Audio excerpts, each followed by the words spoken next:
Ok, alors on est à la veille de Rosh Hashanah pratiquement. Alors on va essayer de partager quelques réflexions, on va dire, sur le thème de Rosh Hashanah et sur ce que représente cette fête et ce qu'on peut faire avec cette fête, comment on peut, en quoi ça peut nous inspirer. Ah, en guise d'introduction, je voudrais dire une réflexion qu'un ami m'a fait il y a quelques années. Il m'a dit, mais bon, il n'est pas très investi, on va dire, dans la pratique religieuse. Il dit, je suis gêné avec toute cette histoire-là de symboles qu'on ramène de rois, de royauté, avec le roi dans les champs, le roi sur son trône.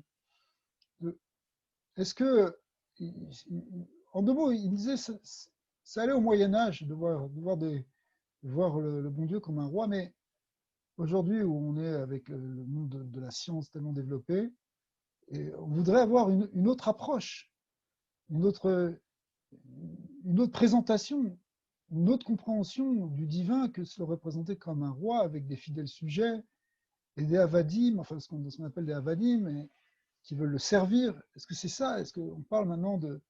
On a vu avec les télescopes, on voit la grandeur de l'univers, on perçoit la science, la sagesse qu'il y a, l'intelligence qu'il y a dans tout l'univers. Pourquoi parler maintenant de roi? De quoi on parle? Alors effectivement, c'est une bonne question. C'est pas une petite question. Ça touche l'idée qu'on se fait de Dieu, la représentation qu'on peut en avoir. Et cette représentation, il faut qu'elle soit de plus en plus juste, on pourrait dire, qu'elle soit pas simplement une espèce de représentation grossière, un peu superstitieuse ou superficielle. Au contraire, on cherche la vérité, normalement. C'est ça qu'on veut. Et alors, quand on arrive à Rosh Hashanah, où effectivement on rentre maintenant dans l'idée de Meller, de roi, où on voit Akadosh Baruch Hu justement comme un roi, on se voit comme ses sujets, et c'est ça l'objet de nos prières, puisque on n'arrête pas de dire Ameler, Ameler Akadosh, Ameler Amishpat, le roi saint, le roi de justice. On proclame Akadosh Baruch Hu comme un roi, même le chauffard représente la trompette en quelque sorte pour couronner le roi. Donc on est à fond dans cette symbolique de royauté. Et, et qu'est-ce qu'on a besoin maintenant d'un roi? À quoi ça sert? Est-ce plus personne n'y croit à la notion de roi aujourd'hui. Pas, tous les pays ont fait leur révolution, ils peuvent garder un roi symbolique, mais bon, en tout cas les pays qui sont, on va dire, développés, qui sont émancipés, déjà, les peuples qui se sont défaits de la notion d'esclavage, eh bien, ont refusé la notion de roi. Et pourtant, nous, on revient et on présente Dieu comme notre roi.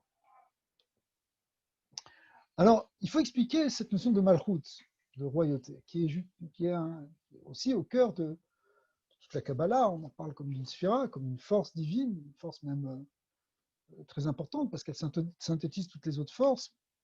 Et il faut qu'on essaie de comprendre. Alors, il y a, si on pouvait dire comme ça, le judaïsme ou la foi d'Israël, avant de parler de roi, elle parle son principe premier, ce sur quoi tout s'articule dans le judaïsme, c'est la notion d'unité, ce qu'on appelle le Yichud Hashem. C'est-à-dire que la Hamanat Elokut, la foi en Dieu, qui d'après le Rambam Maïmonide est une mitzvah, tout le monde n'est pas d'accord avec ça, le Ramban reprend Maïmonide en disant, on ne peut pas dire que c'est une mitzvah, c'est un préambule aux mitzvot, mais Maïmonide dit, c'est pas un préambule, c'est déjà la première mitzvah, c'est le premier des 10 commandements. Le premier des 10 commandements, c'est Anochi Hashem Elokecha, je suis l'Éternel ton Dieu, c'est la mitzvah positive. La mitzvah négative, c'est Loyi Elecha Elohim Acherim, il n'y aura pas d'autres dieux, l'interdit d'idolâtrie. Ça, c'est la première mitzvah qui inclut toutes les mitzvot, qui va être ce qu'on appelle une mitzvah kolélet, qui est à la base de toutes les mitzvot. C'est la première chose, c'est la croyance en Dieu. Mais avec cette croyance en Dieu, vient en même temps, dans la même foulée, on pourrait dire, la mitzvah de croire dans un Dieu unique. qui est un. Ça, c'est le verset de Shema Israël. Shema Israël, Hashem Elokeinu, Hashem Echad. Il n'y a qu'un seul Dieu et il faut le proclamer et il faut manifester cette unité. Bon, après, on va parler de monothéisme, on va dire Abraham le premier, etc. Mais en fait, c'est ça le fil conducteur de toute l'histoire d'Israël, c'est de reconnaître qu'il n'y a qu'un seul Dieu, qu'il n'y a pas d'autre. Il n'y a pas d'autre. C'est la négation de toute forme idolâtre. Alors, ce principe d'unité, il est exprimé dans le Zohar, il est exprimé après dans les grands maîtres de la Chassidoute et de la Kabbalah, comme ayant essentiellement deux aspects. Dans le Zohar, ça s'appelle le Yichud Haïla, l'unité suprême, et le Yichud Hatata, l'unité à un niveau inférieur. On va reprendre ce que c'est. Mais grosso modo, ces deux notions, ces deux aspects de l'unité, elles reposent sur quoi? Le Maïmonide, le Rambam, nous dit que au niveau de l'existence, ce qu'on appelle la Metsiout, il y a une unité dans toute l'existence. Akadosh Baruch Hu, Dieu est vu comme celui qui est la Metsiout Amouchar, l'existence nécessaire à partir de laquelle se développent toutes les autres existences. Mais quand on dit se développe, ça veut dire ces autres existences sont en fait incluses dans cette existence divine. Autrement dit, et ça va être repris dans les livres de Chassidut de manière très développée, l'unité de l'existence, elle est d'une certaine manière absolue, au sens où rien n'existe hors de Dieu. Alors quand on dit que rien n'existe hors de Dieu, ça ne veut pas dire que le monde c'est Dieu et que Dieu est limité au monde et que c'est la nature qui est simplement Dieu. Il y a aussi un aspect complètement transcendant qui dépasse toute la saga, toute perception, tout niveau de connaissance, mais qui fait partie aussi de cette unité, si vous voulez. C'est-à-dire qu'il y a Hachem, qui est le Dieu unique et qui est l'existence unique, mais qui se manifeste enfin, qui est au sein de l'univers et qui est en même temps totalement au-delà de l'univers. C'est, dans le Lachon HaKabbalah, le Lachon HaChassidut, ça s'appelle le Memale Kol Almin, il est à l'intérieur des mondes, et Sovev Kol Almin, il transcende les mondes, il dépasse les mondes. Donc ça, ce sont les deux, si vous voulez, ça c'est ce qu'on appelle le Yichud Metsiout. Il y a une unité divine dans l'existence. Ensuite, il y a un autre niveau qu'on appelle le Yichud Hatata, qui est plus bas, alors que le premier c'est le Yichud Haïla, c'est au contraire l'unité suprême, il n'y a rien que Dieu qui existe, En Od Milvado Kepshuto, il n'y a absolument rien d'autre que lui. Mais le deuxième niveau, qui considère en quelque sorte les créatures comme ayant une place chacune particulière, une existence propre, on va dire, même si on sait qu'elles font partie de cette existence, mais on les voit quand même comme des existants qui interagissent et qui sont dans l'univers. Alors, quand on voit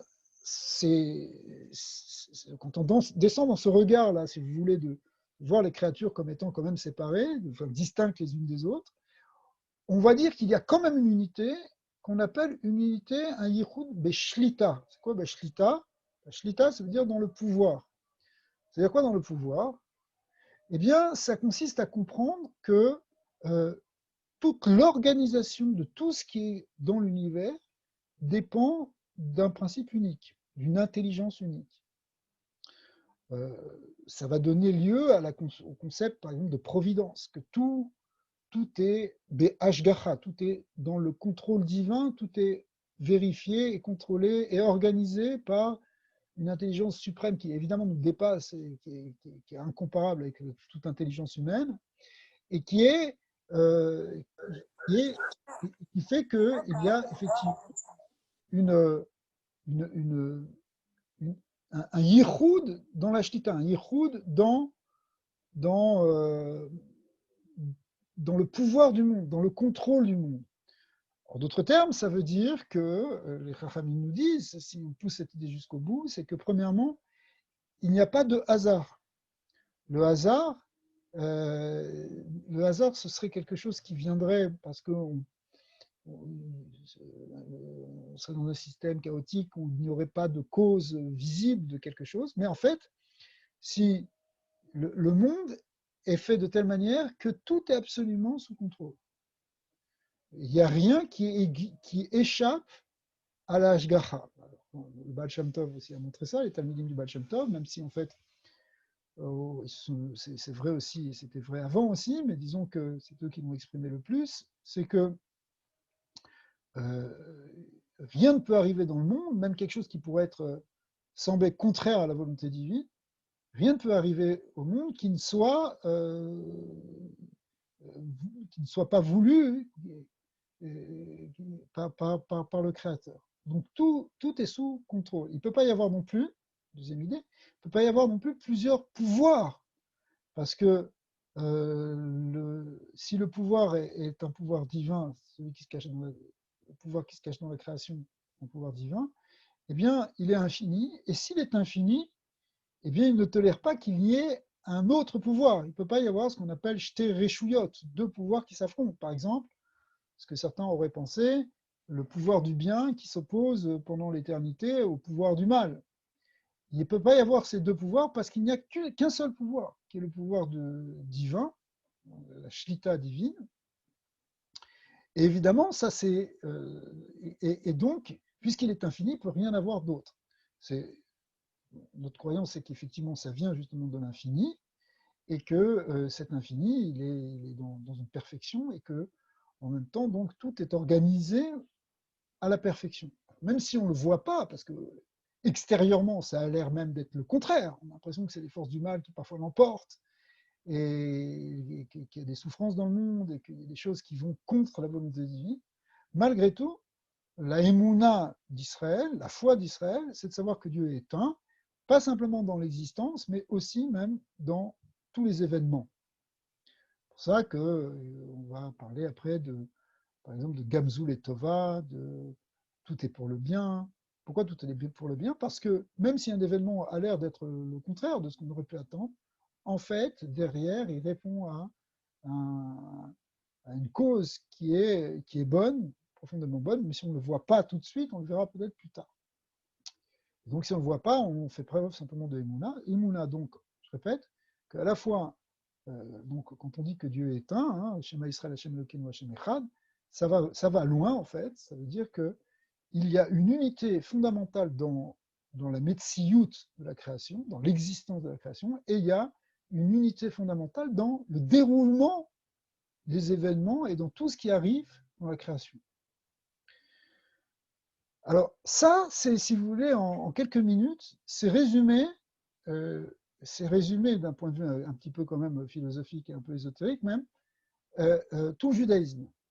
Tout ce qu'on fait, toute la Torah, toutes les mitzvot, elles visent à démontrer, à réaliser cela dans notre existence, à le réaliser même dans notre existence physique. Hein, quand on cherche, on parle de Dira Betartonim, que Dieu a désiré habiter dans ce monde. Pour qu'il réside dans ce monde, il faut qu'on prouve et qu'on vive son unité, à la fois au niveau de la médecine de l'existence, et à la fois au niveau de la shlita, c'est-à-dire de la hashgacha, c'est-à-dire du pouvoir. Ok. Alors, la création, finalement, la Briyata Olam, elle repose sur ce principe, elle est articulée au-dessus de ça. C'est-à-dire que au départ de la création du monde, il y a un voilement du principe d'unité, justement pour créer le monde. Hein. Le principe d'unité est voilé, c'est ce qu'on appelle le tzimtzum. Et puis, le travail que les hommes vont avoir à faire, c'est de ramener et de démontrer et de vivre cette unité au sein même de la création, même la plus basse, c'est-à-dire la création au niveau du monde matériel. C'est quand on dit plus bas parce que c'est là où il y a le plus grand voilement, si vous voulez, le plus grand, là où les choses sont le plus cachées. Eh bien, dans cet endroit-là, le challenge, c'est d'arriver à dévoiler l'unité divine, et tout s'articule autour de ça. Alors, si c'est ça le principe de la création, c'est aussi ça qu'on va toucher à Rosh Hashanah. Pourquoi on va toucher ce point-là à Rosh Hashanah? Parce que Rosh Hashanah, c'est à nouveau, on repasse par la création du monde. Ayom Harat Olam. Alors bien que les Chachamim nous disent que, d'après les calculs en quelque sorte, la création du monde, ce n'était pas le premier Tishri, c'était le 25 Elul, 6 jours avant. Malgré tout, étant donné que l'homme a été créé le 6e jour, qui tombe le premier Tishri, on marque le moment de la création du monde au moment de la création de l'homme, puisque l'homme est la créature, si vous voulez, la plus centrale et la plus synthétique, celle qui synthétise le plus tous les aspects de la création en une créature. Eh bien, c'est dans l'homme, et puisque c'est dans l'homme, c'est là qu'on va voir véritablement, en quelque sorte, le renouveau de la création du monde. Donc, le renouveau de la création du monde, c'est en même temps le renouveau de la création de l'homme. Et du coup, euh, si on repasse par un moment de création, c'est qu'on va repartir vers, si vous voulez, l'origine, c'est-à-dire la cause de la création, c'est pourquoi le monde a été créé, pourquoi je suis là. La question du pourquoi, elle est absolument fondamentale. La question, c'est qu'est-ce que je suis, qu'est-ce qu'on est, mais aussi vers quoi on va. Ou, dans un autre langage aussi que la Torah donne, où es-tu, c'est-à-dire où en es-tu, où es-tu dans le mouvement de l'univers, dans cette trame de l'existence qui se déroule. Ayeka. Ayeka, c'est où tu te situes. Où est-ce que tu es? Alors, à Rosh Hashanah, c'est la question qu'on se pose, c'est-à-dire, on veut revenir en quelque sorte au principe même de la création, de savoir pourquoi on est là, et qu'est-ce qu'on va faire, et où on va. Alors, si on dit en termes d'unité, si vous voulez, si on repart sur l'idée fondamentale que l'univers est basé sur le principe de l'unité, bien qu'il y ait la multiplicité, bien qu'il y ait la dualité, mais qu'au fond, derrière toute la trame, c'est qu'on vient de l'unité pour dévoiler cette unité. En fait, à Rosh Hashanah, on va essayer de se recentrer par rapport à cette kavana première. Donc, c'est là maintenant qu'on commence à entrevoir la notion de Malchut, la notion de Meler. La notion de Malchut, c'est la notion de pouvoir. Le Meler, c'est celui qui normalement exerce le pouvoir, et pas n'importe quel pouvoir, d'ailleurs le pouvoir temporel, le pouvoir dans le monde des hommes, dans le monde de l'espace, dans le monde du temps, dans le monde de l'économie, dans le monde dans ce qui nous concerne réellement. Mais si on dit que Rosh Hashanah, c'est être Mamlich Hashem, c'est de l'accepter comme un roi, en fait, à un niveau plus profond, c'est revenir à une conscience de l'unité divine, une conscience du fait que effectivement tout est organisé par une intelligence suprême, une grande intelligence qui, qui organise le monde et qui donne un mouvement au monde. Peut-être ça peut choquer un peu cette idée-là, mais regardez par exemple, on va prendre un exemple. Regardez comment, par exemple, même un corps humain, comment il est capable de s'organiser, l'intelligence qu'il y a dedans pour faire fonctionner le système immunitaire. On est en plein dedans actuellement. D'accord? Comment les cellules arrivent à se reconstruire, des tissus entiers qui se reconstruisent, comment le pouvoir de vie arrive à maintenir un corps en vie. Il y a une intelligence derrière. Il y a une intelligence, c'est-à-dire on n'est pas dans quelque chose de chaotique qui n'a pas de sens. Il y a un sens de vie, un désir de vie, une puissance de vie qui amène vers cela, et de manière parfois complètement inconsciente. Et d'ailleurs, même les maladies, elles peuvent même être intégrées même dans ce processus-là, parce que c'est quelque chose qui fait réagir à un autre niveau, qui peut faire évoluer vers un autre niveau.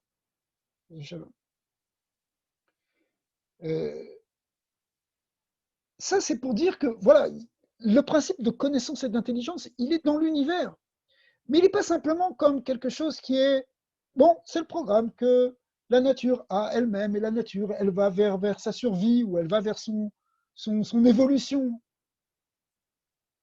positive, qui est d'ailleurs très, très contestable comme idée, parce qu'on voit que ça ne fonctionne pas forcément comme ça, c'est plus complexe.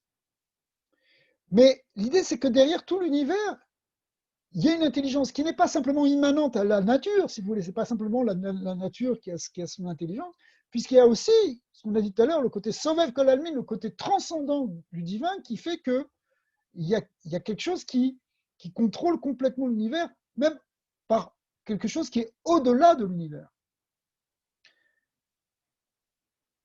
À Rosh Hashanah, finalement, on rentre dans cette conscience et on rétablit le fait qu'on a une cause, qu'on fait partie d'un tout, qu'on fait partie d'un tout à la fois dans le côté statique de l'existence, à la fois dans le côté dynamique justement de cette existence, qui est justement ce pouvoir qui se développe, cette force qui se développe. Et on peut dire que d'une certaine manière, tout le rituel de Rosh Hashanah qui consiste à sonner le shofar, c'est en fait un cri pour reconnecter avec cette source. On peut voir Rosh Hashanah pas simplement comme un début d'année. Le mot Rosh, en hébreu, ça veut dire la tête, et la tête, c'est ce qu'il y a au-dessus du corps.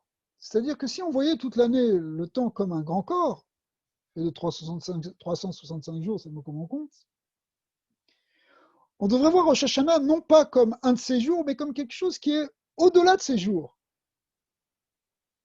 Le Rosh, c'est le Réchit, c'est le principe. C'est ce qui est avant même le développement, avant même la manifestation.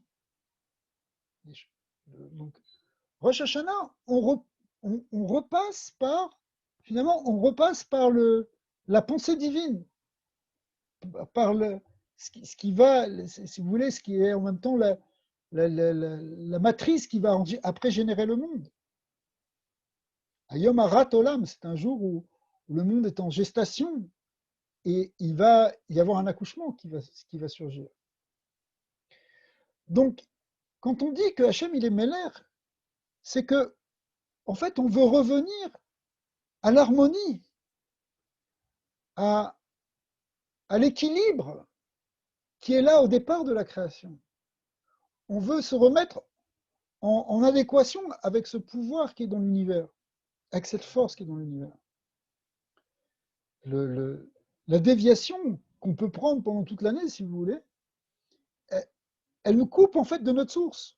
Elle nous sépare de ce point d'ancrage dans un tout, perçu comme un tout, comme un principe d'unité. Et c'est ça qu'on cherche dans le judaïsme.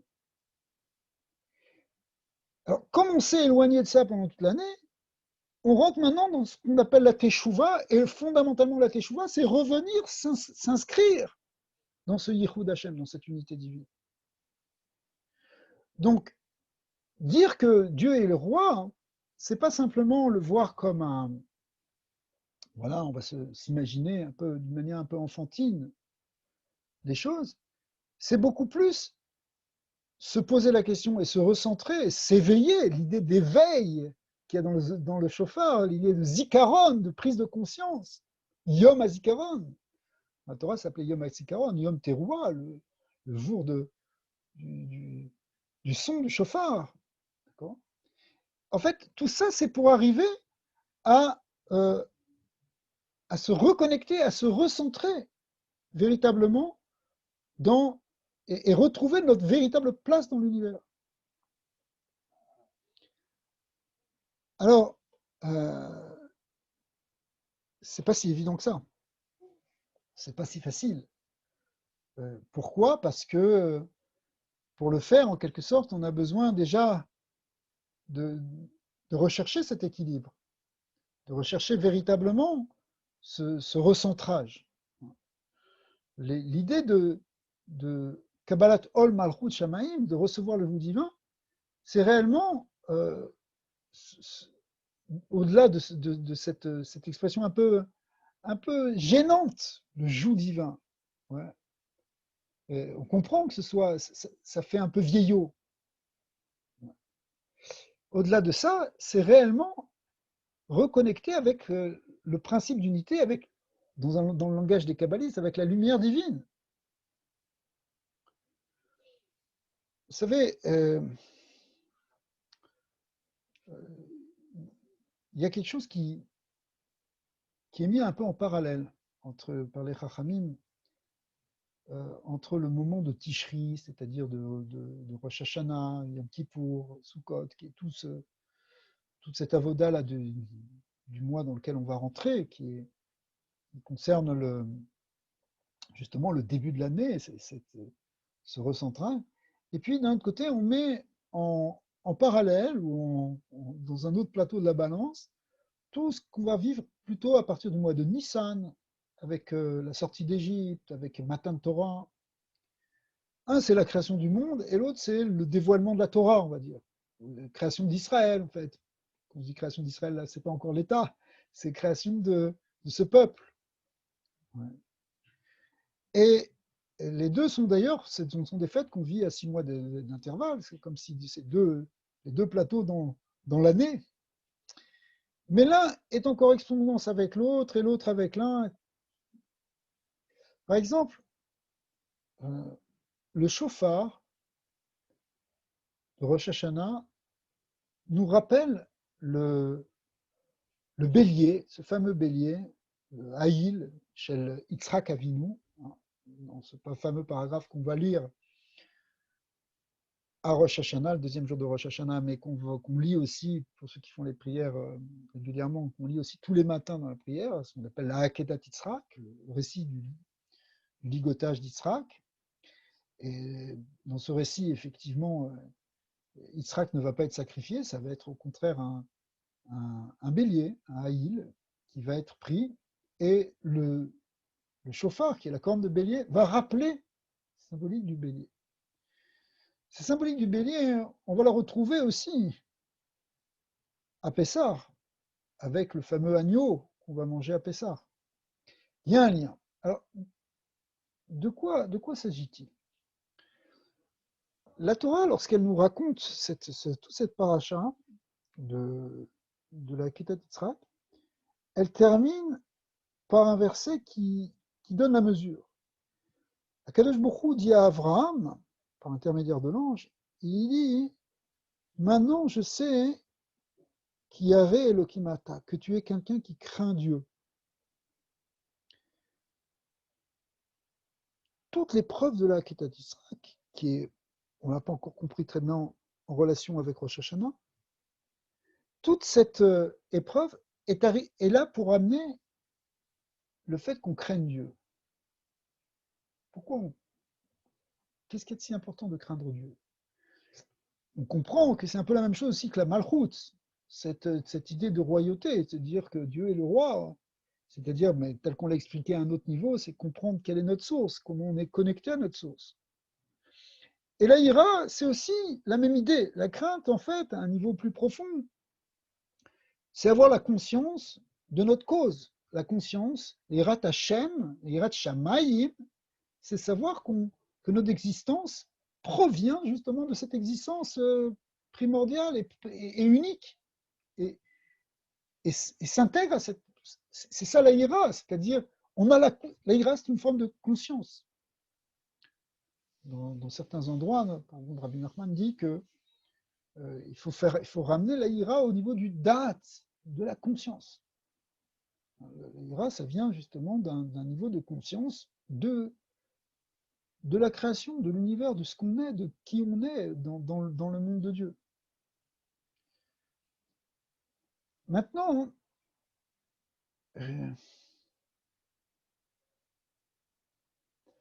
l'Aïra, ça s'appelle aussi la peur. Et alors, on dit partout dans le Zohar que les deux forces primordiales, enfin les deux émotions majeures qu'on a, c'est à la fois la peur et l'amour et la peur, Ava ve'ira. Mais la ira, elle est quelque part même encore plus fondamentale. Et peut-être on peut dire un petit mot là-dessus. Il y a une Gemara, un Sifri, une Gemara qui ramène le fait que les nations n'ont pas accepté la Torah au moment de Matan Torah, parce qu'elles ont demandé qu'est-ce qu'il y a dedans. Alors, Dieu a répondu, eh bien, c'est interdit de tuer. Tu ne tueras pas.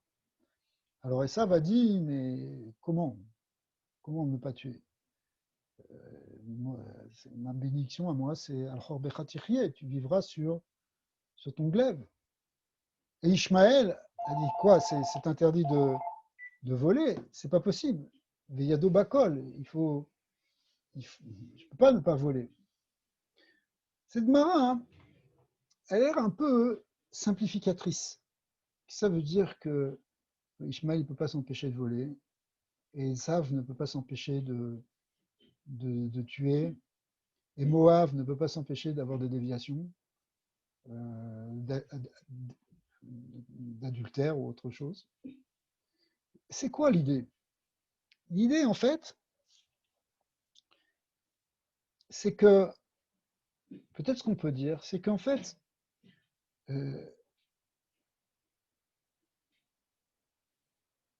parfois, on ne peut pas envisager la vie autrement qu'avec certain principe. Par exemple, l'idée de tuer, c'est quoi l'idée de tuer? L'idée de tuer, c'est que si tu ne tues pas, tu vas te faire tuer.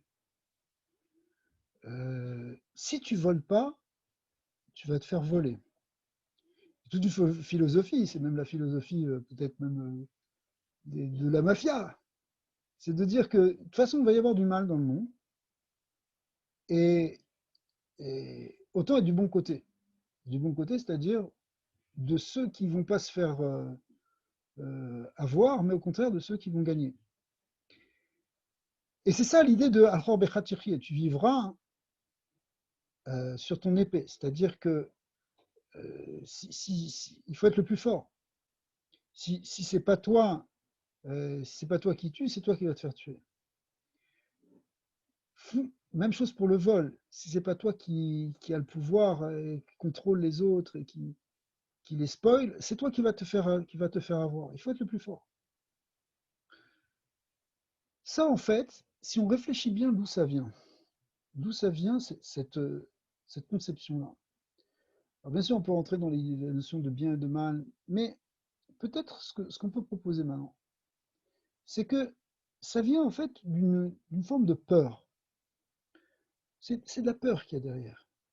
C'est une peur qui vient de très loin, qui vient de très loin dans l'histoire de l'homme, on pourrait dire, et même dans l'histoire, même dans la préhistoire de l'homme. Le monde de la nature, lorsqu'il est livré à lui-même, ce que dans la Kabbalah on appelle, pour les initiés, le Shem Ben, c'est-à-dire un monde qui est simplement avec les forces naturelles, ouais, ou du moins qui ont l'air d'être des forces naturelles, c'est le monde sauvage. C'est le monde de la nature où il faut se défendre, où le plus fort gagne, où le grand mange le petit, et où il faut être le plus grand pour ne pas se faire manger. Et ça, c'est quelque chose, si vous voulez, qui est dans l'univers au départ et qui est là, on pourrait dire pratiquement jusqu'à Matan Torah. Pas tout à fait, évidemment, il y a eu aussi des Bnei Adam avant. Mais ce que vient montrer la Torah avec le don de la Torah, c'est qu'il y a autre chose. Il n'y a pas que ce côté naturel, il y a aussi ce qu'on appelle justement Adam. Dans la Kabbalah, ça s'appelle le Shem Ma 45, qui vient compenser les effets du Shem Ben 52 qui représente la nature. Et en fait, il y a une idée, si vous voulez, d'unifier le côté Torah, le côté sagesse, de l'unifier avec ce monde de nature et transformer ce monde de nature. Et Israël, il fait ce choix. Il fait ce choix. Lui, il accepte la Torah. Quand il accepte la Torah, il accepte de ne pas voler. Il accepte de ne pas tuer. D'une certaine manière, il accepte aussi de se faire tuer et de se faire voler aussi. Évidemment, ce n'est pas exactement ce qu'on devrait dire, parce que ce n'est pas ce qu'on accepte. Mais dans la logique dans la logique là, de la nature, la logique c'est le plus fort qui gagne, accepter la Torah, c'est en même temps se fragiliser. C'est dire que je crois plus simplement que c'est le plus fort qui gagne. Je crois qu'il y a un projet, il y a un programme, il y a une volonté divine. Et je l'accepte. Et dans cette volonté divine, il y a l'idée d'arriver à une forme de paix, une forme justement de non-violence. Et du coup, c'est être un peu, justement, comme un agneau. On veut plus être le loup, on veut être l'agneau. Tu veux être l'agneau, mais tu vas te faire manger là. L'agneau de Pessah, il représente cette capacité justement de se fragiliser en acceptant la Torah. On se fragilise. Et le Zohar dit, effectivement, Israël est comme un agneau au milieu de 70 loups qui représentent les nations. Et grand est le berger qui arrive à la protéger, ce petit agneau. Donc, l'idée, c'est que on va arrêter cette croyance qui était basée sur quoi? Sur la peur. La peur qui est inhérente et qu'on voit même dans le monde animal. Les animaux ont peur. Ils ont peur pour leur survie. Parce que la nature demande d'être prudent, demande de faire attention, demande de se sauver en permanence. Eh bien, Abraham vient et dit, on arrête avec ces peurs. Je n'ai peur que d'Hachem. L'ange lui dit, ça suffit, tu n'as plus besoin de passer des épreuves, car je sais que tu crains Hachem. Tu as fait remonter la peur, qui était la peur du monde. Tu l'as fait remonter au niveau de sa conscience, de la conscience supérieure d'un créateur qui dirige le monde pour le bien.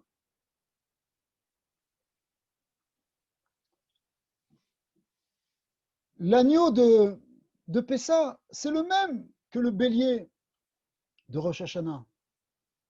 C'est l'idée qu'on s'en remet à une source supérieure et qu'on a confiance et qu'il y a un plan et que ce n'est pas simplement qu'il faut se battre tout le temps pour survivre.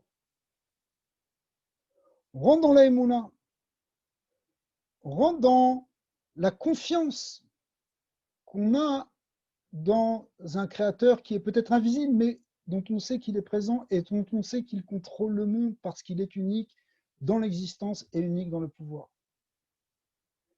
Et à Rosh Hashanah, précisément, c'est ça qu'on va essayer de retrouver. On va, en fait, pour rentrer dans Rosh Hashanah, il faut en même temps en finir avec toutes nos peurs extérieures pour arriver à la vraie ira. Rosh Hashanah, est marqué sous le signe de l'Aïra. La Kabbalah Malkut Shamaim, c'est l'Aïra. Mais l'Aïra, c'est de dire il n'y a pas que le monde de la nature qui fonctionne avec ses règles qui sont propres, avec les forts et les faibles. Il y a un créateur. Avraham Avinu, il est prêt à se jeter dans le feu pour ça. Il est prêt même à tout donner, même son futur, c'est-à-dire son fils, pour ça. Parce que rien n'a de sens s'il n'y a pas cette conscience-là. S'il n'y a pas cette conscience de cette crainte, ce date en même temps, conscience de l'absolu, de l'infini, de l'unité primordiale, de l'unité qui maintient tout le monde, tout est illusion, tout est faux, tout est idolâtrie. À Rosh Hashanah, hein, c'est le premier des 10 jours de Teshuvah. On rentre réellement dans cette... On rentre à nouveau dans ce monde de la conscience du divin. Après, on va le développer jusqu'à Kippour, on va même après le poursuivre pendant Sukkot.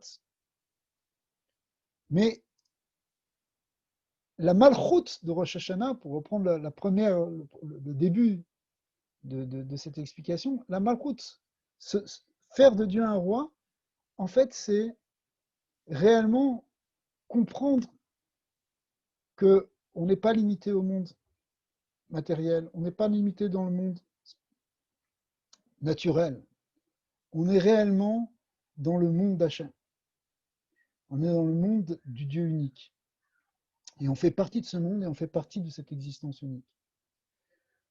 Alors, voilà ce qu'on peut dire peut-être en quelques mots sur Rosh Hashanah.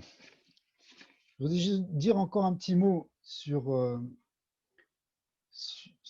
cette année. Sur Rosh Hashanah, bon, il y a toujours une idée de trouver un peu ce qu'on peut regarder comme bénédiction pour cette année. Alors, pas évident. Après une année comme l'année Tafshin P 5780, qui était quand même marquée par des événements qui ont généré de la peur. La peur, justement, d'une créature, qui s'appelle un virus. Quand je dis créature, bon, c'est une manière de parler. On a eu des peurs. Et ce qui est intéressant d'ailleurs, c'est que ces peurs, elles ont été intégrées même dans quelque chose qui est de l'ordre de la halacha, par exemple. C'est pas simplement qu'on a des peurs et qu'il faut lutter contre nos peurs. C'est que ces peurs génèrent, par exemple, un certain nombre de précautions qu'il faut prendre, ouais, pour se préserver. Donc, il y a quand même des choses qu'il faut faire à un niveau naturel. C'est pas simplement qu'on dit, moi, de toute façon, j'ai pas peur et peu importe ce qui se passe, de toute façon, ça peut pas m'atteindre. Je suis au-delà de tout ça. J'ai une émouna tellement forte que les virus ne peuvent pas m'atteindre. C'est pas vrai. C'est faux. Et c'est complètement faux même, en fait. Ça peut même atteindre encore plus des gens qui se sont fragilisés spirituellement. Et pour certaines raisons que le Harizal explique. L'idée, c'est que donc il faut intégrer aussi ce principe de protection, l'idée de piquoir nefesh. On sait, c'est quelque chose qui est doré et takol, qui repousse tout, qui empêche. Donc, ça a été, ce qu'on pourrait dire, le sujet de l'année. Il y en a des Yoma. L'année qui vient, ça n'a pas l'air d'être résolu encore, cette affaire. Il faut encore qu'on continue avec ça. Et on peut avoir même d'autres peurs, de choses qui vont peut-être découler de ça. On va savoir ce qui se passera au niveau économique, au niveau mondial, etc. Donc c'est justifié. Chacun peut se poser des questions au niveau de sa parnassa, au niveau de sa santé. C'est logique. Maintenant, même lorsqu'on ne comprend pas, même lorsqu'on ne voit pas, lorsqu'on ne perçoit pas cette unité divine, on ne perçoit pas le bien qu'il y a dans le moment, évidemment, on fait preuve de Emouna. De Emouna, c'est-à-dire qu'on a confiance, qu'on sait, on développe cette idée justement de l'unité dans la Metsiout, de l'unité dans la Shlita, donc dans l'existence et dans le pouvoir, on le développe de sorte de se renforcer pour pas tomber justement dans la peur, pas être dans la panique, dans l'angoisse, mais être dans la confiance, c'est-à-dire ramener notre ira à la crainte de Dieu, justement. C'est-à-dire savoir que malgré tout, il y a qu'une volonté, que même ça, même ce corona, il fait partie de la volonté divine.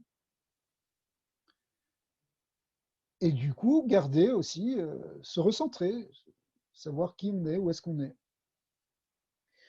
Le point peut arriver jusqu'à ce qu'on appelle un moment où il y a un tel voile qu'on appelle aussi le esterpanim, le voilement de la face, hein, qui vient de la contraction de cette lumière qui fait qu'on ne voit pas la face divine.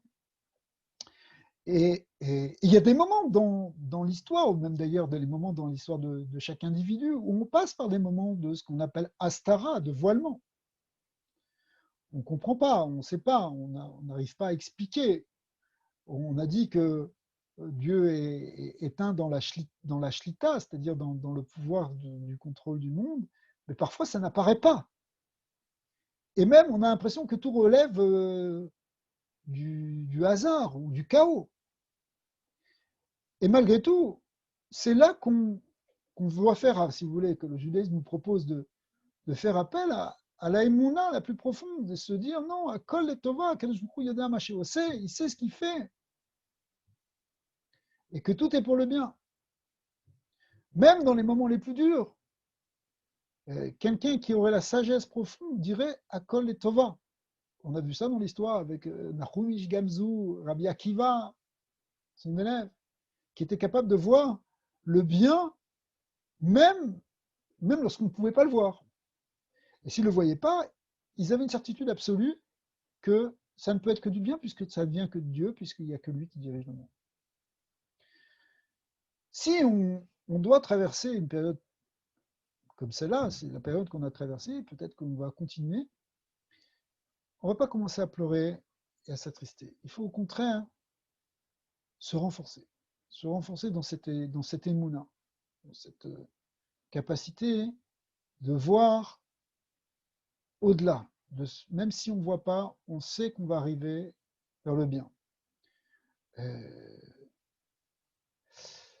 Par ça, pourrait voir aussi, même dans le monde, des tas de choses positives qui existent aussi. Par exemple, juste pour dire les événements là, de cette semaine, le fait qu'il y ait quand même une paix qui s'établisse entre Israël et les pays arabes, une partie des pays arabes, c'est quelque chose de très positif, pas seulement pour Israël, mais pour le monde. Toute avancée vers la paix entre les nations est une avancée qu'on peut qualifier de messianique. C'est ça qui a été décrit par le prophète Isaïe, que les nations seront en paix. C'est ça, Rambam nous dit, c'est ça le verset qui nous dit que le loup sera à côté justement du chevreau et ça veut dire que les nations seront en paix. Il n'y aura plus des grands qui mangent les petits. Donc, la paix entre les nations, c'est quelque chose qui fait partie de l'avancée messianique. Donc, on a quelque chose qui est quand même, on a des signes. Entre parenthèses aussi, Rashi ramène qu'on a une preuve dans le Chumash que Ishmaël fait Teshuvah. Fait Teshuvah, ça veut dire se rapproche à la fin d'Israël. On le voit au moment de l'enterrement de Avram Avinu. L'idée d'enterrement d'Avram Avinu représente en même temps la fin du cycle qui a commencé depuis Abraham. Donc la fin du cycle qui a commencé à Abraham, c'est le moment messianique, l'ère messianique. Eh bien, on voit que Yitzhak, qui représente le peuple juif, est venu accompagné de Ishmaël, qui représente le monde d'Ishmaël, et que si c'est marqué d'abord Yitzhak et ensuite Ishmaël, ça prouve que Ishmaël a reconnu la place véritable d'Yitzhak. Donc ça fait partie aussi de ce qu'on connaît au moment dans l'ère messianique. Donc on est dans tout ce qui se passe même en Eretz Israël, la confusion qui règne aujourd'hui dans le système gouvernemental, dans le système des pouvoirs en Israël, est une gestation de quelque chose qui va éclore, quelque chose qui va naître. Le Zohar dit qu'après qu'on soit sorti du joug des nations, ce qu'on a fait déjà maintenant, on passe par une phase où c'est ce qu'on appelle le Erev Rav qui domine Israël. C'est le Erev Rav, c'est-à-dire des gens qui n'ont pas forcément les bonnes intentions dans leur direction, des gens qui sont pris par le système politique, par les intérêts personnels, qui sont pris par des idées dévoyées, etc. Et puis, jusqu'à ce qu'après, on va trouver des gens pour diriger le peuple d'Israël qui seront avec les vraies valeurs de la Torah, les vraies valeurs profondes du judaïsme. Ça s'appelle justement l'ère messianique, c'est-à-dire la malchoute, là maintenant à un niveau collectif, c'est la malchoute qui revient à sa véritable place, si vous voulez. Alors donc il y a des choses positives, mais néanmoins, ça se peut qu'on passe par des moments où ça a l'air voilé, où les choses ont l'air voilées. Alors, cette année, on va être l'année Tafshin P Aleph. Tafshin P Aleph. Alors, avant de dire Tafshin P Aleph, il y a un alphabet que les Mekoubalim utilisent parfois, qui est l'alphabet qu'on appelle le Atbash. Atbash, c'est une expression, c'est pas barbare, n'ayez pas peur. Atbash, ça veut dire que le Aleph se permute en Taf, le Bet se permute en Shin. En d'autres termes, on écrit l'alphabet dans un sens normal et l'alphabet dans le sens opposé, comme le reflet dans un miroir, et on permute une lettre avec donc son contraire. Le Aleph va se permuter en Taf, le bet en Shin, le Gimel en Resh, le Dalet en Kouf, etc. Jusqu'à ce que, effectivement, le Tav aussi se permute en Aleph. C'est la même chose. D'accord? Donc, cette année, c'est l'année Tafshin P Aleph, 5780. 780, Tav c'est 400, Shin c'est 300, P c'est 80, Aleph c'est 1. Ça fait 780. 5780. Si on le permute en Adbash, le Tav devient un Aleph, le Shin il devient un Bet, le P il va devenir un Vav, et le Aleph il va devenir un Tav.